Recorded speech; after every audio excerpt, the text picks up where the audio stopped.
Bawat taon, mahigit 3 milyong matatanda na may edad 60 pataas ang nawawala ng ngipin na pwede pa naman nilang nasalve. At hindi ito dahil sa cavities.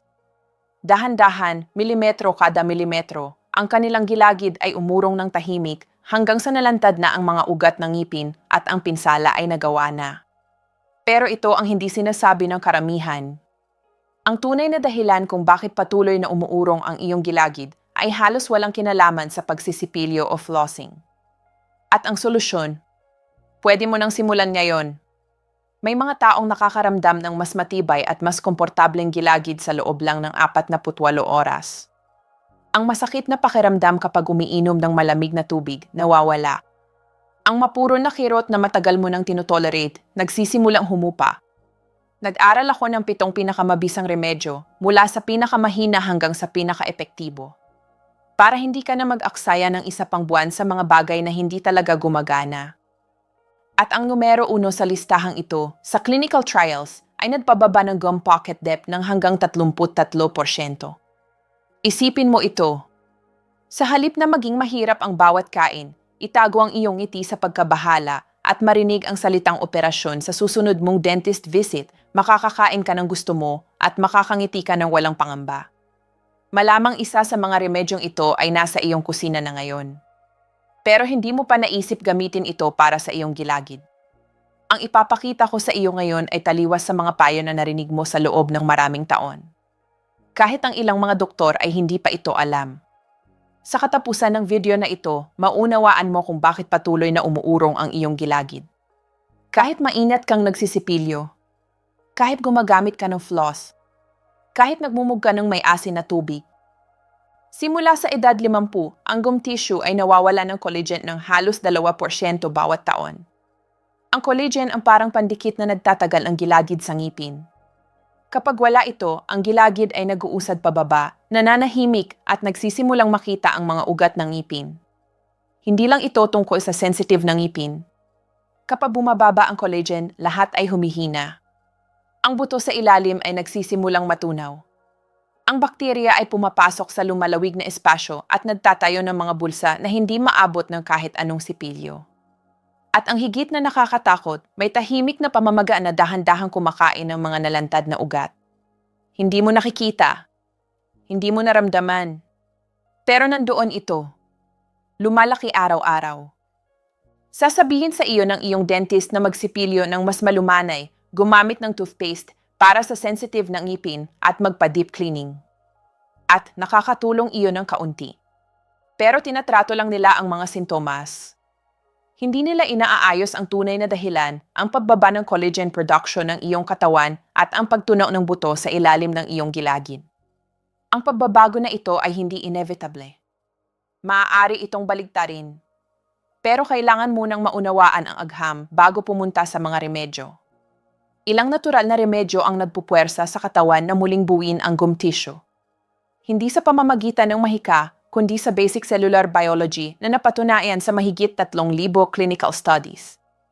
Ang katawan ay nagko-convert ng mga specific na compounds mula sa mga remedyong ito tungo sa bagong collagen fibers na muling nagtatago ng gilagid sa ngipin. Kapag na-activate ang collagen production, ang gum tissue ay nagsisimulang lumapot sa loob ng ilang araw. Tinutukoy ko ang fibroblast activation. Ito ang technical term para sa paggising ng iyong gilagid para sa paggaling. Parang binuksan mo ang isang saradong construction site at ngayon ay may koponan na nagtatrabaho ng 24 na oras. Kapag nangyari ito, ang lalim ng gum pockets ay maaaring mabawasan ng 30 hanggang 45% sa loob ng isang buwan. Mapapansin mo ito. Ang pagdurugo ay bumababa. Ang sensitivity ay nawawala. Ang pakiramdam ng pagiging exposed ay nawala na. Sa paglipas ng mga linggo, ang bagong tissue ay muling tatakip sa mga nalantad na ugat. Ang buto ay magsisimulang tumigas muli. Ang nakakatakot na espasyo sa pagitan ng gilagid at ngipin ay magsisimulang magsara. Pero hindi lahat ng remedyo para sa gilagid ay pantay. Ang ilan ay panloloko. Ang iba ay gumagana pero may mapanganib na side effects. At ang ilan ay tunay na nagbabago ng buhay at nagagastos ng ilang piso lang bawat doses. Gumugol ako ng 6 na buwan sa pag-aaral ng mga pananaliksi pakikipag-usap sa mga espesyalista at pagsubok sa mga ito mismo. At ngayon, ibibigay ko sa inyo ang 7 remedyo simula sa pinakamahinang epekto. Remedyo bilang 7. Oil pulling na may virgin coconut oil. Ito ang hindi gustong aminin ng karamihan. Isang malaking bahagi ng pag-urong ng gilagid ay walang kinalaman sa bakterya o pagsisipilyo. Ito ay mechanical. Ikaw ay nagangalit ng ngipin sa gabi, nagpipig ng panga, o mas malala pa, natutulog na bukas ang bibig. Ang 8 oras ng paghinga sa bibig ay ganap na nagpapatuyo ng iyong gilagid. Ang laway ay ang proteksyon na kalasag ng bibig. Lumalaban ito sa bakterya, nagdadala ng minerals, at nagpapanatiling basa ang gum tissue. Wala ito, ang gilagid ay nalalanta. Isang pag-aaral na inilathala sa Journal of Clinical Periodontology ay natuklasan na ang mga taong chronic na humihinga sa bibig ay may 37% mas malaking gum recession kaysa sa mga humihinga sa ilong. 37%. Ang virgin coconut oil ay matagal nang ginagamit sa buong Asya bilang natural na lunas para sa bibig at ngipin. Ang lauric acid nito ay pumapatay ng bakterya na nadudulot ng gum disease at pinoprotektahan ang sensitive na gum tissue. Kumuha ng 1 kutsarang virgin coconut oil tuwing umaga bago kumain o magsipilyo. Ay swish ng malumanay sa loob ng bibig ng 0 hanggang 15 minuto. Huwag lunukin. Duraan sa basurahan, hindi sa lababo. Sundan ng maligamam na tubig na may asin. Ang virgin coconut oil ay makikita sa bawat palengke, supermarket at tindahan sa buong Pilipinas. Isa ito sa pinakaabot kayang remedyo sa listahang ito. Isipin ito bilang pagtapal sa butas ng timba bago mo subukang punuin ito. Pinipigilan nito ang pinsala sa gabi na sinisira ang lahat ng pagsisikap mo sa araw. Score, 2 sa 10 puntos. Kailangan pero hindi sapat. Remedyo bilang 6. Maligamam na tubig na may asin at tea tree oil. Lagi itong inirecommend. Lahat ng video tungkol sa kalusugan ng gilagid ay nagsasabi ng mafrinse na may asin. Natural itong disinfectant. Nag-aalis ng impeksyon at pansamantalang nagbabawas ng bakterya. Pero ang epekto nito sa paglaki ng gilagid ay minimal. Isang pag-aaral na inilathala sa Indian Journal of Dental Research ay natuklasan na ang saltwater rinses ay nagbabawas ng gum inflammation ng humigit 12%. Maganda iyon hanggang hindi mo na-realize na ang pagbabawas ng inflammation at ang paglaki ng tissue ay magkaibang bagay. Ang pagdagdag ng tea tree oil ay nagpapalakas ng antibacterial power at pumapatay ng anaerobic bacteria sa gum pockets. Pero ito ang problema na hindi sinasabi ng karamihan. Nagmo-mouth-rinse ka ng 30 segundo, dinudura mo at lahat ng active compounds ay napupunta sa drain. Kalahating minuto ng contact ay hindi sapat para ma-activate ang fibroblasts. Ni malapit. At karamihan sa mga tao ay gumagamit ng tea tree oil na masyadong malakas, hindi diluted at sinusunog nito ang gum tissue at nagpapalala ng recession. Kung subukan mo ito, 2 patak ng tea tree oil sa 250 dinglis ng maligamam na tubig na may kalahating kutsaritang asin. Mag-gargle ng malumanay sa loob ng 60 segundo, 2 beses sa isang araw pagkatapos magsipilyo. Huwag gamitin ng direkta mula sa bote. Ang tea tree oil ay makikita sa Watsons at Ed Supermarket. Pinapanatili nitong malinis ang bibig at nagbabawas ng pagdurugo. Pero para muling lumaki ang gilagid, kailangan ng isang bagay na nananatili sa tissue ng matagal para gumana. At iyon ay darating pa. Score, 3 sa 10 puntos. Katamtamang benepisyo, mabagal na resulta. Remedyo bilang 5. Green tea paste. Ngayon tayo ay papalapit na sa isang bagay na espesyal. Ang green tea ay naglalaman ng epigallocatechin gallate o isa sa pinaka-napag-aralan na anti-inflammatory compounds sa buong mundo. Para sa gilagid, ito ay may kahangahangang epekto. Ang EasyZoo ay pinipigilan ang mga enzyme na nagtatanggal ng collagen sa gum tissue. Binoblock nito ang pagkasira. Isang pag-aaral na inilathala sa Journal of Periodontology ay nagpakita na ang topical na pag-apply ng green tea ay nagbawas ng pocket depth ng 11% sa loob ng 8 linggo. Pero karamihan sa mga tao ay umiinom ng green tea at naniniwala na nakakatulong sila sa kanilang gilagid. Hindi. Sa pag-inom nito, nalalampasan nito ang gilagid ng buo. Kailangan ng direktang contact. Gumawa ng paste gamit ang matcha powder, i-apply sa gum line at hayaan itong kumilos ng 5 hanggang 10 minuto bago magmumog. Ang matcha paste ay masyadong mapait kapag concentrated. At kung umiinom ka ng blood thinners, ang mga compounds ng green tea ay maaaring makagambala sa iyong gamot. Ito ay tunay na alalahanin para sa sinumang higit sa 60 taong gulang. Kung susubukan mo ito, ihalo ang kalahating kutsaritang matcha powder sa 3 patak ng tubig para makagawa ng makapal na paste. Ang matcha powder ay makikita sa TED Supermarket, Robinsons at Lazada. I-apply gamit ang malinis na daliri sa mga apektadong lugar pagkatapos ng gabi na pagsisipilyo. Pero may mas magagandang pagpipilian. Mas mataas sa listahang ito. Score, 5 sa 10 puntos. Gumagana pero may malalaking disbentahe. Remedyo bilang 4. Aloe vera gel na may vitamin oil. Walang nagtatanggal ang sapat na pansin dito para sa gum tissue. Ang gilagid ay malambot na tissue. Kapag nasugatan, kailangan ito ng 2 bagay, pagbabawas ng inflammation at pagpapabilis ng cell renewal. Ang aloe vera ay nagbibigay ng 2. Ang isimanan compound ng aloe vera ay nagpapasigla ng fibroblast production, ang mga repair cells na pinag-usapan natin. Kapag na-activate ang mga fibroblast, nagtatayo sila ng bagong collagen scaffold para palagin ang gilagid. Isang pag-aaral na inilathala sa Journal ng Indian Society of Periodontology ay natuklasan na ang gel ng aloe vera na direktang in-apply sa mga naganap na gilagid ay nagbawas ng pocket depth ng 32% sa loob ng 6 na linggo. Idagdag ang vitamin oil at pinakain mo ang mga bagong cell na iyon ng antioxidant na kailangan nila para mabuhay. Pinoprotektahan ng vitamin ang sariwang gum tissue mula sa radical damage bago ito mahinog. Mabilis ito. Mapapansin ng mga tao ang mas kaunting pagdurugo sa unang linggo. Ang sensitivity sa paligid ng mga nalantad na ugat ay nawawala sa 2nd linggo. Ang aloe vera ay lumalaki sa halos bawat bakuran at hardin sa buong Pilipinas. Libre ito. Hiwain lang ang dahon at kunin ang malinaw na gel sa loob. Ang vitamin capsules ay available sa Mercury Drug at sa lahat ng botika sa buong bansa. Ihalo ang isang pea-sized na halaga ng aloe gel sa 2 patak ng vitamin oil. I-apply ng direkta sa gum line bago matulog. Hayaang kumilos ito sa buong gabi. Huwag banlawan.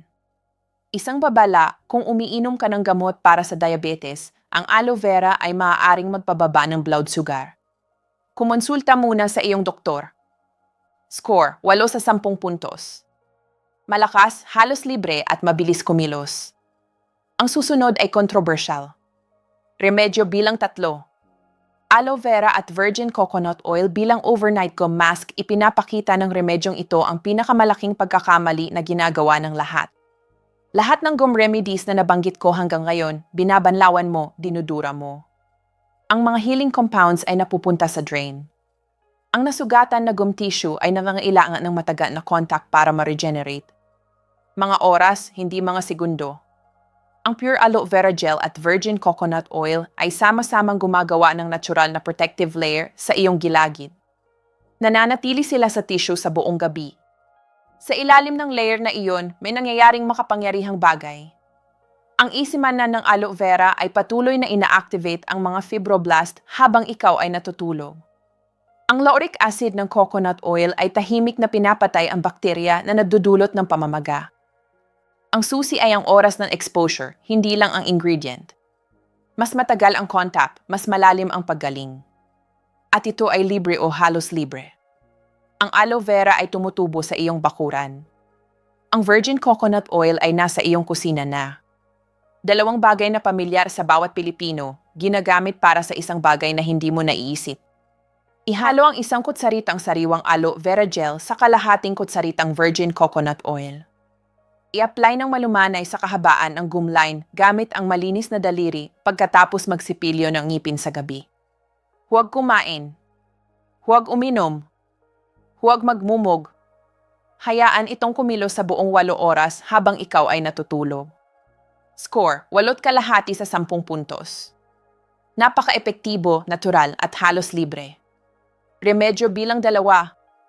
Malunggay capsules na sinamahan ng vitamin 3. Ito ang pinakamakapangyarihang natural na protocol para sa bone reconstruction dito sa Pilipinas. Nang walang reseta, at talagang binabago nito ang anumang ibang internal na paraan para pigilan ang gum recession. At halos walang nagtatanggal ito sa iyo. Sinusundan ng gilagid ang buto.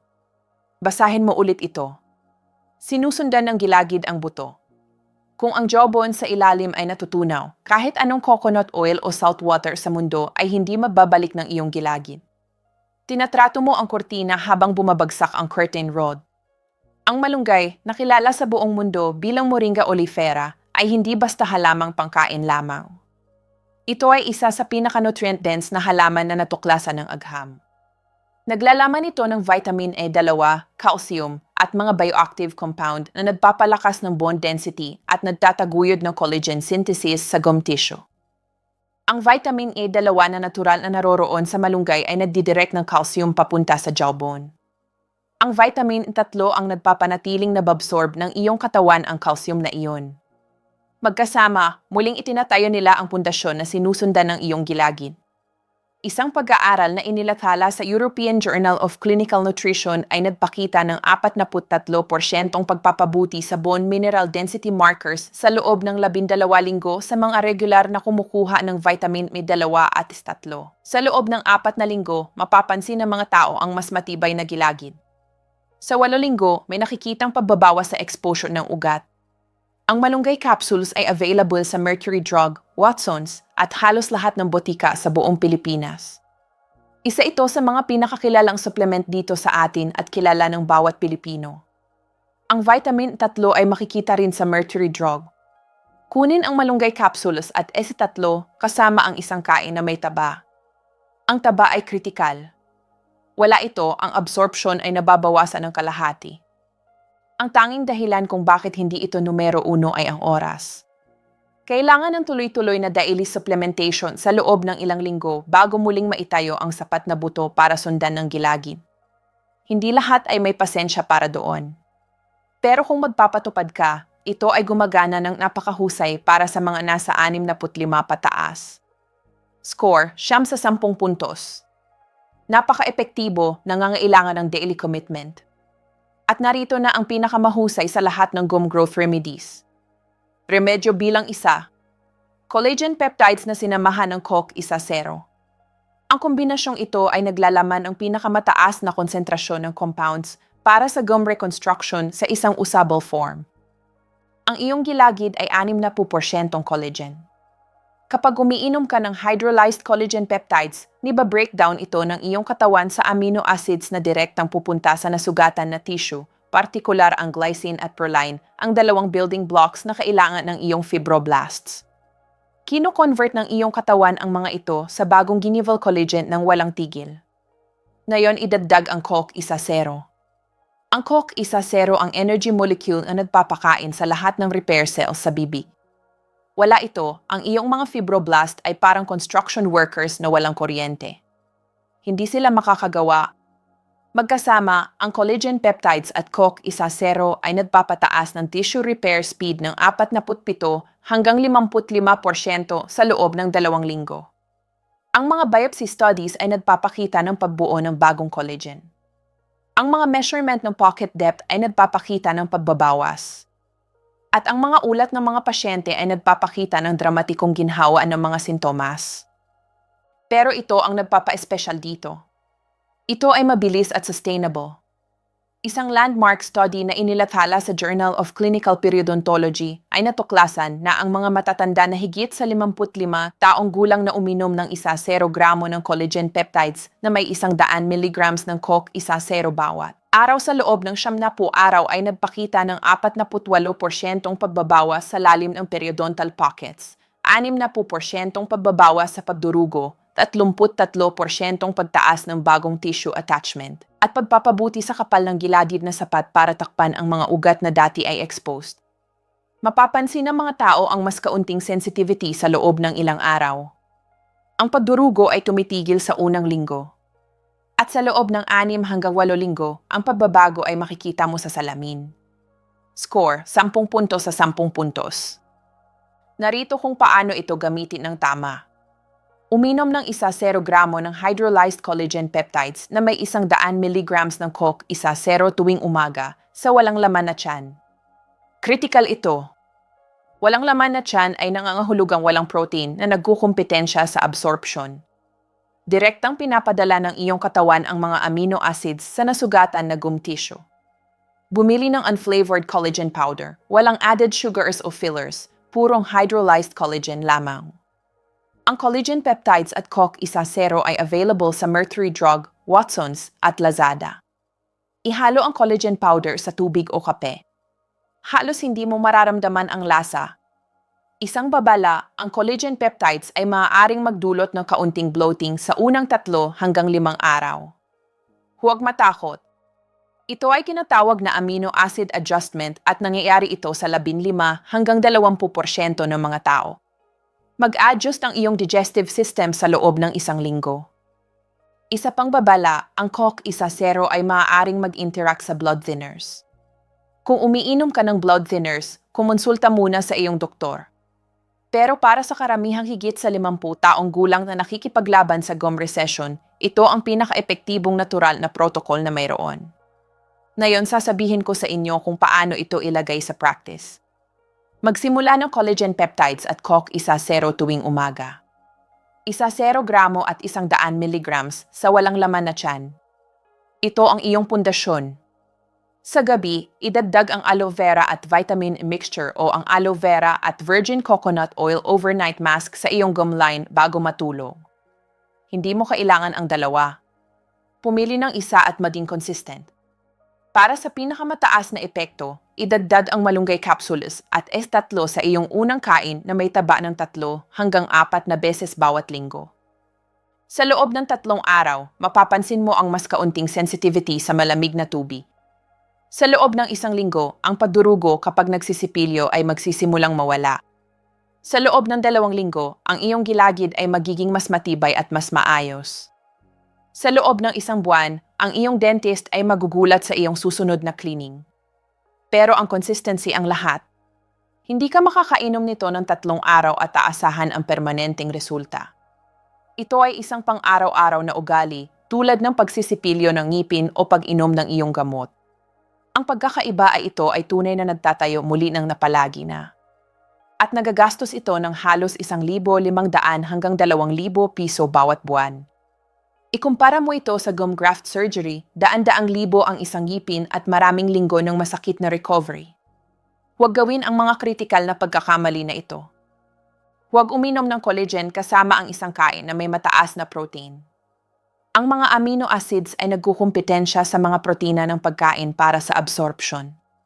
Maghintay ng hindi bababa sa 30 minuto bago kumain. Huwag gumamit ng alcohol-based mouthwash pagkatapos ng iyong gabi na gum treatment. Ang alcohol ay nag-aalis ng healing compounds at nagpapatuyo ng tissue. Huwag umasa ng himala sa loob ng magdamag. Ang kumpletong gum regeneration ay tumatagal ng 6 hanggang 12 linggo. Huwag ihinto ang mga prescribed dental treatments nang walang pagkonsulta sa iyong doktor. At huwag bumili ng murang supplements na puno ng fillers. Basahin ang mga label. Iwasan ang added sugars, maltodextrin at artificial flavors. Kung ang ingredient list ay mahigit 3 linya, ibalik mo sa shelf. Ito ang talagang mahalaga. Gusto ng iyong katawan na gumaling. Gusto ng iyong gilagid na muling dumikit. Pero kailangan nila ng tamang raw materials. Sa loob ng maraming taon, sinabihan ka na ang gum recession ay inevitable sa pagtanda. Iyon ay kasinungalingan. Maaari itong mapigilan. Maaari itong baligtarin. Pero kailangan mong bigyan ng katawan mo ang kailangan nito. Iniisip ko minsan ang ating mga lolo at lola. Nagluluto sila ng sabaw na mayaman sa collagen. Kinakain nila ang malunggay araw-araw. Ginagamit nila ang virgin coconut oil para sa halos lahat. Natural na nakukuha nila ang lahat ng nutrients na kailangan ng kanilang gilagid at buto. Tayo ay kumakain ng processed food na walang mga compound na ito. At nagtataka tayo kung bakit ang ating gilagid ay gumuguho pagkatapos ng 50. Hindi ka nasira. Ang iyong dieta ang nasira. Ayusin ang dieta, ayusin ang gilagid. Ito ang aking hamon para sa iyo. Mag-commit na uminom ng collagen peptides Kasama ang Coke 1-0 tuwing umaga sa loob ng 30 araw. 30 araw lang. Panoorin kung paano mawawala ang sensitivity. Pansinin kung papatigil na ang pagdurugo kapag nagsisipilyo ka. Obserbahan kung paano magsisimulang mukhang mas puno at mas matibay ang iyong gumline. Kumuha ng close-up na larawan ng iyong gilagid ngayon. Kumuha ng isa pa pagkatapos ng 30 araw. Makikita mo ang pagkakaiba. Ito ay gumagana. Ang agham ay hindi mapapabulaanan. Ang mga resulta ay tunay. Pero dapat mong gawin ito. Ang iyong gilagid ay hindi magagaling ng mag-isa. Magsimula bukas ng umaga. 1-0 gramo ng collagen peptides. 100 milligrams ng Coke 1-0. Sa walang laman na tiyan. Sa loob ng 30 araw. Magpapasalamat sa iyo ang iyong gilagid. Magpapasalamat sa iyo ang iyong ngiti. Magpapasalamat sa iyo ang iyong kumpiyansa. Ito ay si Elena Santos. Alagaan ninyo ang inyong sarili.